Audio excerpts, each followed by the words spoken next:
नमस्कार। सर्विलांस खबर में आप सभी का स्वागत है। देखते हैं कुछ ताजा तरीन खबरें। जैसा कि आपको पता है कि सर्विलांस खबर की पिछली कड़ी में हमारे चैनल ने लोक अदालत के विषय पर विस्तारित कवरेज दिखाया था। उसी कड़ी में आज जब सर्विलांस खबर के संवाददाता लालजी चतुर्वेदी द्वारा लोक अदालत की कवरेज की जा रही थी तो जिला जज बब्बू लाल सारंग ने मीडिया से मुखातिब होते हुए कहा कि लोगों की तीन तीन पीढ़ियां मुकदमे के चक्कर में बूढ़ी हो जाती हैं।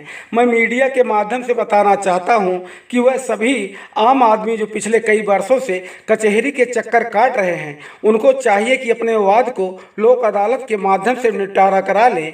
इससे सबसे बड़ा फायदा यह है कि लोक अदालत द्वारा निपटाए गए किसी भी वाद का ऊपर किसी भी न्यायालय में अपील नहीं किया जा सकता है। लोक अदालत में वह सभी छोटे मोटे मामलों का निपटारा कराया जा सकता है जो कि बड़े विवाद का रूप ले लेता है।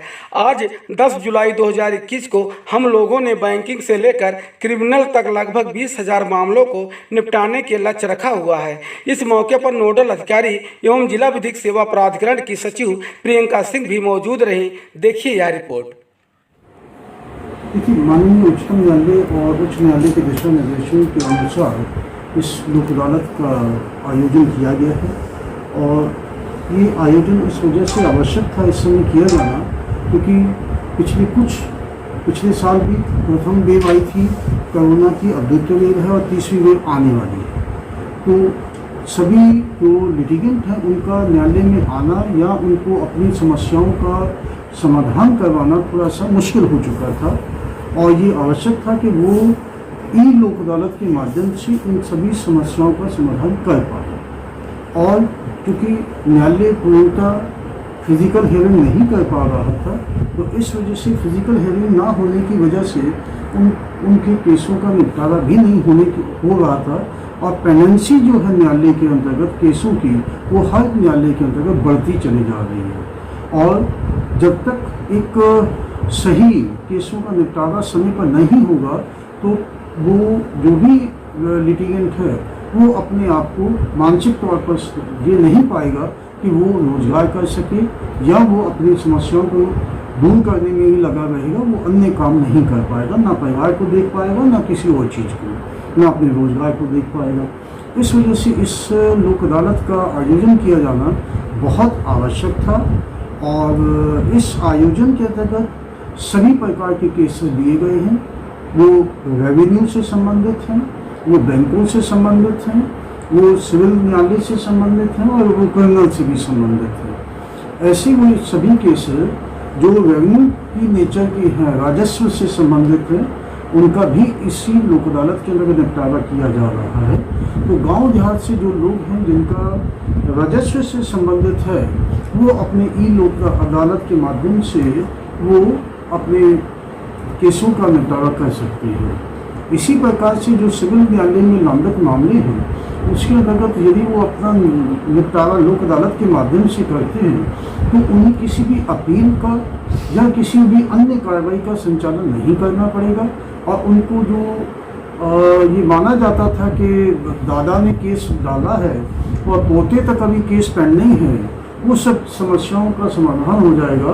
तो ये माना जाएगा कि जो केस आज डिसाइड हो गया है, निर्धारित कर दिया गया है, अब इसके बाद कोई कार्रवाई आगे नहीं होनी है और जो उसके द्वारा न्याय शुल्क भी दिया गया है वो न्याय शुल्क भी उसको वापस किया जाएगा। इसी प्रकार से जो क्रिमिनल केसेस हैं जिनके अंतर्गत कंपाउंडेबल, शमनीय और अशमनीय दो प्रकार के होते हैं। जो शमनीय केसेस हैं जिनका आपसी सुलह समझौते से निपटारा किया जा सकता है उनको भी इसी लोक अदालत के अंतर्गत लिया गया है और उनका भी निपटारा इसी के अंतर्गत है।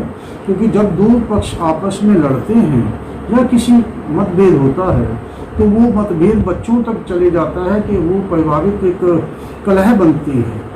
इस चीज़ों को निपटाने के लिए यदि समझौते से किया जाता है तो एक दूसरे के अंतर्गत द्वेष की भावना खत्म हो जाती है और वो अपने जो परिवार है, जैसे आपने देखा होगा कि एक पिता का झगड़ा है तो बच्चे भी झगड़ते रहते हैं उसी आधार पर। भाइयों का कलह है तो भाइयों और भतीजों में, चाचा भतीजों में झगड़ा होता रहता है। वो सभी झगड़े जो हैं ख़त्म किए जा सकते हैं यदि वो समझौते से किए जाए। जब पिता और उसके चाचा में हो जाता है समझौता, तो बच्चों के बीच में कोई विद्वेष की भावना नहीं रहती और वो समझौता जो है वो हमेशा के लिए परिवार सुखी रहता है। और परिवार सुखी का मतलब है समाज सुखी, और समाज की उन्नति तभी संभव है जब परिवार सुखी होगा। इसके अतिरिक्त जो है कुछ आर्बिट्रेशन से संबंधित भी मामले होते हैं जिनका निपटारा भी इसी लोक अदालत के अंतर्गत रखा गया है, क्योंकि उसके अंतर्गत पैसे का जो है लेन देन रहता है और कंपनियों के संबंध में होते हैं। कंपनियां तब तक विरोध नहीं करती हैं जब तक कि उनका निपटारा उनको फाइनेंशियल उसको नहीं ठीक किया जाए। तो यदि वो भी निपटारे जो आर्बिट्रेशन के केसेस के हैं वो भी निपटारे इसी लोक अदालत में किए जा रहे हैं, और ये माना जा रहा है कि अच्छे स्तर पर निपटारा किया जाएगा। जहाँ तक सिविल और क्रिमिनल की और सभी दीवानी न्यायालय के सभी मिलाकर जो हैं केसेस हैं, लगभग 4600 केसेस उम्मीद की जा रही है, और इससे अधिक भी हो सकते हैं। ये हमें 5 बजे तक सूचना मिल जाएगी कि कितने केसेस का निपटारा हो गया है, लेकिन अभी निपटारा जो है वो संचालित हो रहा है।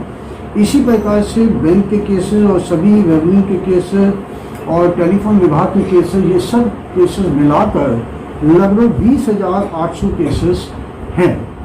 इससे अधिक भी हो सकते हैं, और यदि लिटिगेंट्स जो हैं ये अपने दिमाग में बैठा लें कि हमें कार्रवाइयों को आज ही समाप्त कर देना है, आगे नहीं चलाना है, कचहरी के धक्के नहीं खाने हैं, तो वो लोक अदालत में आकर अपना जो है निपटारा कर सकते हैं और उनको न्याय एक तुरंत मिल जाएगा, और उसके पश्चात उनको कोई अपील या किसी और अधिवक्ता या कहीं और जाने की आवश्यकता नहीं होगी।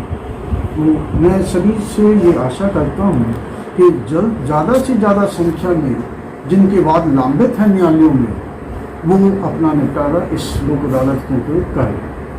धन्यवाद। Thank you.